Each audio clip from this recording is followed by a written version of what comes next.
Do you have to check your brains at the door to believe the Bible? Absolutely not. Nevertheless, the vast majority of Bible scholars today have abandoned biblical inerrancy in exchange for evolution and every other liberal philosophy.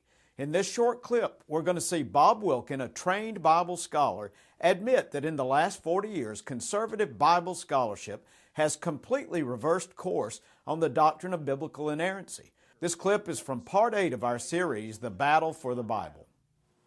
I want to take about 2 minutes here to play a clip in which a man who has been trained in the field of Bible scholarship gives you an eyewitness testimony about what has happened in his lifetime regarding Bible scholarship.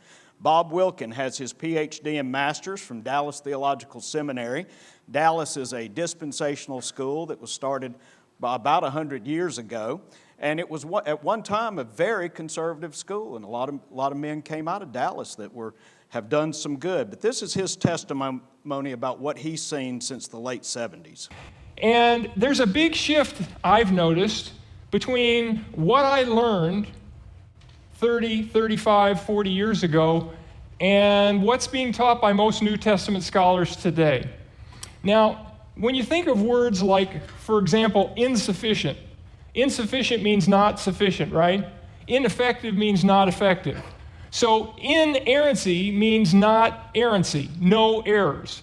So the view that I was taught in seminary is that there are no errors in Scripture. Now here's what I remember being taught when I was at Dallas Seminary between 78 and 85 on what inerrancy meant. For example, it meant there were no errors in the Bible, period. It meant that all discrepancies in the Gospels could be harmonized. The creation account and the fall, Genesis 1 through 3, all literal history. There was a worldwide flood during Noah's day. Genesis 6 through 9, that wasn't some regional flood, that was a worldwide flood. I was taught that Jonah and Job reported actual history. And I was also taught that the gospel writers actually reported accurately everything Jesus said and did. Well, today, what New Testament scholars believe is there are errors in the Bible if you hold the Bible to the standards of today. What's being taught today is many discrepancies in the Gospels cannot be harmonized. In fact, it's even a mistake to try to harmonize them. Just recognize the gospel writers manipulated the words of Jesus, sometimes changed the actions, etc. The creation account and the fall in Genesis 1 through 3 are poetic history, not literal history. There was a local flood during Noah's day. That is a common view today among New Testament and Old Testament and biblical scholars.